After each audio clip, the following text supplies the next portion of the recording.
Hi hello welcome to big TV. నేను మీ Gautami. Singer Pravasthi గత కొన్ని రోజులుగా మనం చూస్తూ ఉన్నాం. ఈ అమ్మాయి ఇష్యూ తెరపైన నడుస్తూనే ఉంది. అయితే దీనికి సంబంధించి ఇప్పటికైనా ఎవరైనా దీనికి సపోర్టివ్గా వస్తారా, లేకపోతే అసలు రియాలిటీ షోస్లో ఏ విధంగా ఉంటుంది, ఈ అమ్మాయి మాట్లాడినవన్నీ కూడా రియాలిటీ షోస్లో ఉన్నాయా అని చెప్పి కూడా అందరూ వెయిట్ చేస్తున్న టైంలో ఒక్కొక్క సింగర్ అంటే అందరూ కూడా ప్రవస్తికి యాంటీగానే మాట్లాడుతున్నట్టు కనిపిస్తుంది. కొంతమంది కర్ర విరగకూడదు, పాము చావకూడదు అన్నట్టు మాట్లాడుతున్న తీరు కూడా మనం చూస్తున్నాం. అయితే నిన్న గీతా మాధురి రియాక్ట్ అయిన తీరు కూడా ఇదే విధంగా ఉంది. సో సింగర్స్ ఎందుకు ఈ విధంగా రియాక్ట్ అవుతూ ఉన్నారు? అసలు నిజంగా రియాలిటీ షోస్లో ఈ విధంగా లేదా? సో మాట్లాడితే మరి మనతో పాటు ప్రముఖ ప్రొడ్యూసర్ నటికుమార్ గారు ఉన్నారు. మాట్లాడి మరిన్ని వివరాలు తెలుసుకుందాం. సార్, గతంలో మనం మాట్లాడాం సింగర్ ప్రవస్తి ఇష్యూ గురించి. అయితే ఈ రోజు రియాక్ట్ అయిన ఒక్కొక్క సింగర్ కావచ్చు, లిప్సికా కావచ్చు, ఆరెల్స్ నిన్న గీతా మాధురి గారు కూడా రియాక్ట్ అవ్వడం. అయితే ఇంత డిలే ఎందుకు తీసుకుంటున్నారు? సరే, వీళ్ళు వచ్చిన తర్వాత కూడా అమ్మాయి గురించి ఏమైనా పాజిటివ్గా మాట్లాడతారా, లేకపోతే రియాలిటీ షోస్లో నిజంగానే ఈ విధంగా ఉందా అంటారా, లేకపోతే లేదంటారా అనుకుంటున్న టైంలో వీళ్ళు మాట్లాడిన తీరు చూస్తూ ఉంటే వీళ్ళు మళ్ళీ అటు సైడే, అంటే జడ్జెస్కి కావచ్చు, షోస్కి కావచ్చు, వాటికి సపోర్ట్ చేస్తున్నట్టే మాట్లాడుతున్నారు తప్ప ఇలాంటి అమ్మాయిలకి ఒకవేళ అలాంటి ప్రాబ్లం వస్తే నా దగ్గరికి రండి, మాలాంటి వాళ్ళ దగ్గరికి రండి, మేము సాల్వ్ చేస్తాం, మేము హక్కును చేర్చుకుంటాం అని మాట్లాడిన తీరుని ఏ విధంగా చూడొచ్చు అంటారు? మాట అంటారు, నీకు పని కావాలంటే సమర్థించుకోవాలి. నీకు పని వద్దు అంటే కాంట్రవర్సీకి వెళ్ళాలి. నీకు ఆ జాబ్ వద్దు అనుకుంటే కాంట్రవర్సీకి వెళ్ళాలి. నీకు ఇప్పుడు దాంట్లో వేషం వద్దు అనుకుంటే కాంట్రవర్సీకి వెళ్ళాలి. అండర్స్టాండ్? ఇప్పుడు సునీత గారిని వ్యతిరేకిస్తే ఆమెకి రేపు ఎవరిస్తారు సింగర్గా? లేకపోతే మన కిరవాణి గారిని వ్యతిరేకిస్తే సాంగ్స్ ఎవరిస్తారు? ఎవరి బతుకు వాళ్ళది, ఎవరి జీవితం వాళ్ళది, ఎవరి లైఫ్ వాళ్ళది. ఆ అమ్మాయికి ప్రవస్తికి బాధ అనిపించింది, కష్టం అనిపించింది. ఇలాంటి జీవితం నాకు వద్దు, ఇలాంటి పాపాలు నాకు వద్దు, ఇలాంటి మాయలు నాకు వద్దు, ఇలాంటి మోసం నాకు వద్దు అనుకొని ఎస్ బతికనన్ను గారు కొంతకాలమైన నిజాయితీగా బతుకుతా అని చెప్పి నిజాయితీగా బయటకు వచ్చింది. ఆ అమ్మాయికి హ్యాట్సాప్ చెప్పాలి.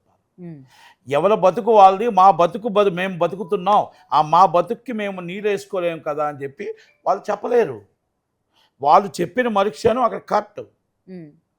Is MM Keeravani including is Rajamouli co brother, Raghavendra Rao గారు, రామోజీరావు గారు ఈజ్ బిగ్గెస్ట్. అలాంటప్పుడు ఎక్కడవుతుంది చెప్పండి? ఇప్పుడు మాట్లాడటమే కాదు, వాళ్ళ బతుకు, వాళ్ళ పిల్లలు, వాళ్ళ జీవితాలు, వాళ్ళ భార్య, వాళ్ళ భర్త, పిల్లలు, వాళ్ళ లైఫ్, ఇవన్నీ ఉంటాయి. జర్నలిజం అంటే ఒకప్పుడు జర్నలిజం వేరు, ఇప్పుడు జర్నలిజం వేరు. జర్నలిజంలో నిజాయితీగా ఉండే ఒక జర్నలిజం అంటే అది వెలిగి చూపించడమే జర్నలిజం ఉండే. అది రామోజీ గారు ఎప్పుడూ చెప్తుంటారు, నిజం నిర్భయంగా రాయాలి అని. రాధాకృష్ణ గారు చెప్తారు, నిజం నిర్భయంగా రాయాలని. మరి ఈనాడు పేపర్లో నిజం నిర్భయంగా ఎందుకు రాయట్లే? ఇది నిజమా అబద్ధమా? ఆ అమ్మాయి చెప్పింది అబద్ధం అయితే ఎందుకు రాయట్లే? మీ ఛానల్లో జరిగిన ప్రాబ్లంని ఎందుకు బయటికి తేవట్లే?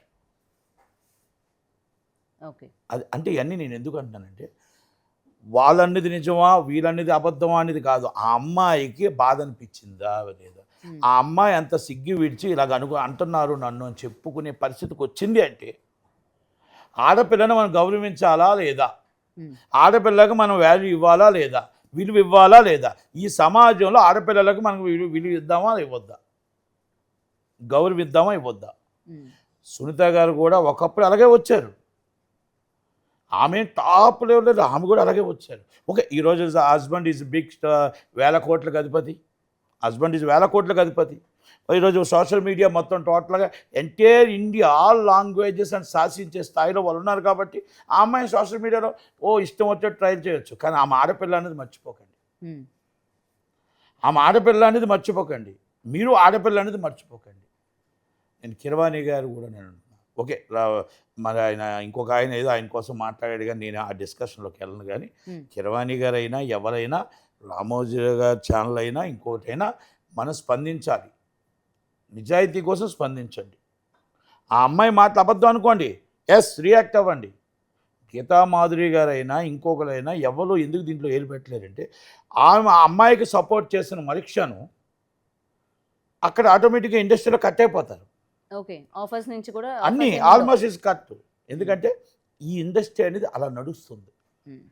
ఇప్పుడు నాకంటారా, నన్ను డోంట్ కేర్, వీళ్ళెవరు నన్ను తీసే స్థాయి కాదు, నన్ను ఏరు వేసే స్థాయి కాదు, నన్ను వీళ్ళు మాట్లాడే స్థాయి కాదు.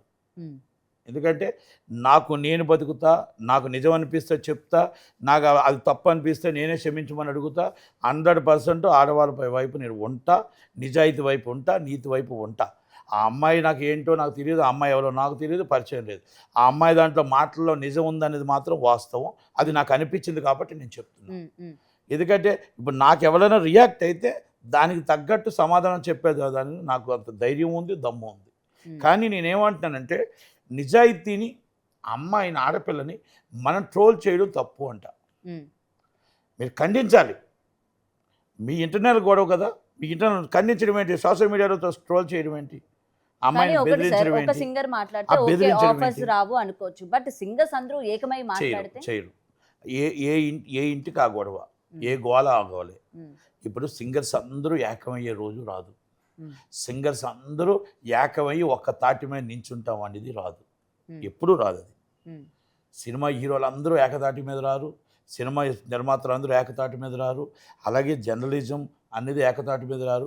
అందుకే సోమనీజం మొత్తం టోటల్గా జర్నలిస్టులు యూనియన్లే సోమనీజ్ యూనియన్లు ఉన్నాయి. కనుక నీకు అన్యాయం జరిగితే అందరు పక్క ఛానల్లో వస్తారా? వెంటనే నీకు అన్యాయం జరిగిన ఆమె వెళ్ళిపోయింది, ముందు నాకు మైక్ ఎట్టాను అంటారు. ఈజ్ ద వాస్తవం నడుస్తుంది ఇప్పుడు. అయ్యో అమ్మాయికి అన్యాయం జరిగింది, ఆ అమ్మాయిని తోశారు కదా, ఆ అమ్మాయిని తిట్టారు కదా, నాకు మైక్ ఎందుకు తీసుకుంటావు, నేను మామూలుగా నిరసన తెలుపుతానని చెప్పగలరా? ఆ ధైర్యం ఉందా?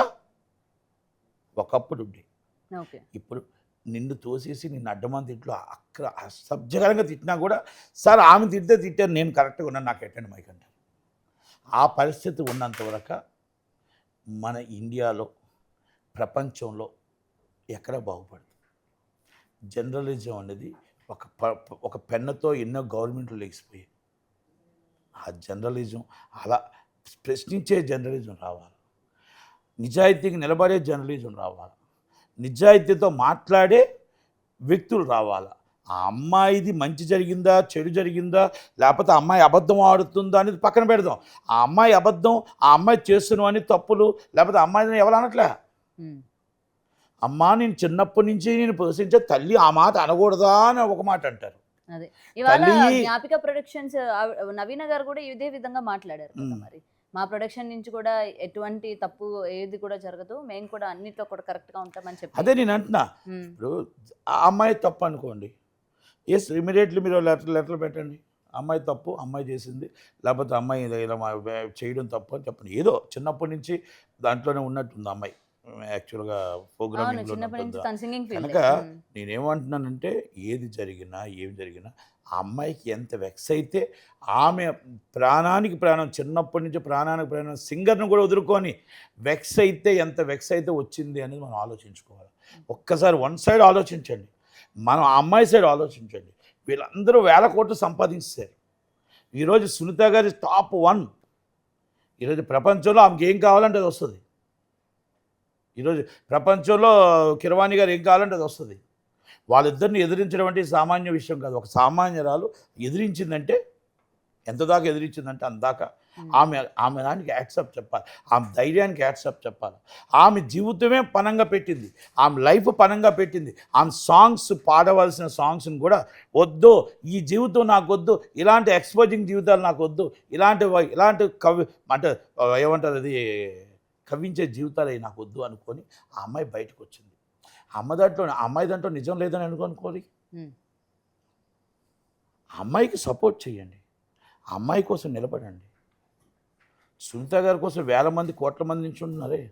సునీత గారి కోసం నించుంటారు, కిరవాణి గారి కోసం నించుంటారు. ఆ అమ్మాయి నిజాయితీ కోసం నించోడానికి లేదు. అండ్ సార్ ఇక్కడ సునీత గారి ఫ్యాన్స్ కూడా అమ్మాయిని బెదిరిస్తున్నారు, థ్రెటనింగ్ చేస్తున్నారు అని కూడా అమ్మాయి మాట్లాడడం జరిగింది. ఆ పోస్టులు అవన్నీ కూడా పెట్టడం, ఫ్యాన్స్ ఏం చెప్తారు మరి? కంప్లైంట్ ఇవ్వాలి. As immediately complaint. అమ్మాయి కంప్లైంట్ పెడితే ఇమ్మీడియట్లీ రిమైండ్ చేస్తారు. ఆ అమ్మాయి సపోర్ట్ చేయకపోతే నేను ఇస్తాను సపోర్టు. ఆ అమ్మాయి కంప్లైంట్కి వెళ్ళకపోతున్నాడు చెప్పమని నాకు కాల్ చేయమనంటే నేను ఇస్తాను ఇమ్మీడియట్లీ కంప్లైంట్. నేను ఇమ్మీడియట్లీ నేనే సీఎం గారితో తీసుకెళ్తాను, నేనే సీరియస్గా తీసుకుంటాను. ఒకవేళ నా అమ్మాయి ఒక ఆడపిల్ల తరపున ఆడపిల్లకి ఎవరైనా బెదిరింపులు జరిగితే నేను 100% ఆమెకు నేను అండగా ఉంటా. మీరు స్టాండ్ తీసుకుంటా? నేను 100% స్టాండ్ తీసుకుంటా. రమ్మానండి, నేనే తీసుకెళ్తా, అందరిని తీసుకొని, మహిళా మండలి తీసుకొని, చాలామంది తీసుకొని, సంజయ్ గారికి ఫోన్ చేస్తే అందరిని తీసుకొని డైరెక్ట్ నేను సీఎం దగ్గరికి వెళ్ళి ఆమెకు భరోసా ఇస్తా. ఎవరెవరు బెదిరింపు కాల్స్ చేస్తారో వాళ్ళందరినీ ఇమ్మీడియట్లీ రిమైండ్ చేయిస్తా, కన్ఫర్మ్. ఆడపిల్లని బెదిరించారంటే మాత్రం వీళ్ళు కంపల్సరీ వీళ్ళ మీద సీరియస్గా తీసుకుంటారు యాక్షన్. ఇక్కడ ఆంధ్రప్రదేశ్ కానీ ఇక్కడ కానీ రెండింటిలో ఎక్కడి నుంచి వచ్చిన ఫోన్లు రెండు ఇమ్మీడియట్లీ సీరియస్ యాక్షన్ ఉంటుంది. అది ఓకే. నేను కావాలంటే ఆ అమ్మాయిని అంటే అమ్మాయికి నిజంగా కాల్స్ వచ్చి థ్రెటింగ్ కాల్స్ వస్తే మాత్రం నాకు ఆమె పోలీస్ స్టేషన్కి వెళ్ళకపోతే టీమ్కి వెళ్ళకపోతే ఆమె ఫోన్ చేసి 100 కాల్ చేయలేకపోతే నాకు చేయమనంటే ఐఎమ్ సపోర్టెడ్, ఇమ్మీడియట్లీ సపోర్ట్ చేస్తాను. ఓకే. ఓకే. అండ్ సార్ ఫైనల్గా ఇప్పుడు మరి అమ్మాయి నెక్స్ట్ ఫ్యూచర్ ఏమనుకోవచ్చు? అంటే ఆఫర్స్ కావచ్చు, ఇంత పెద్ద పెద్ద అయిపోయింది దిగ్గజాలను ఎదిరించింది కాబట్టి. అందుకే అంటాను కదా, ఆమె ఫ్యూచర్ వదులుకొనే వచ్చింది బయటికి. అమ్మాయి ఫ్యూచర్ వదులుకొని వచ్చింది. ఆ అమ్మాయి ఒక 2 ఉంటాయి ఇక్కడ ఇండస్ట్రీలో. అమ్మాయి టాప్, అమ్మాయే కావాలి అనుకునే వాళ్ళు, అమ్మాయి లేకపోతే ఈ సాంగ్ అవ్వదు, అమ్మాయి లేకపోతే ఈ సినిమా అవ్వదు, అమ్మాయి లేకపోతే ఈ ఈ క్యారెక్టర్ పండదు అనుకుంటే ఆ అమ్మాయి కాడికి వస్తారు. ఇప్పుడు ఆ అమ్మాయి అవసరం లేకపోయినా కూడా సినిమా ఇండస్ట్రీ నడుస్తుంది, సినిమా పాటలు పాడుతారు, సినిమా అన్నీ వస్తాయి అంటప్పుడు is the no way concern is already full stop. Cinema industry అంతే, ఫుల్ స్టాప్. ఓకే. అంటే అలాగే నడుస్తుంది ఇక్కడ.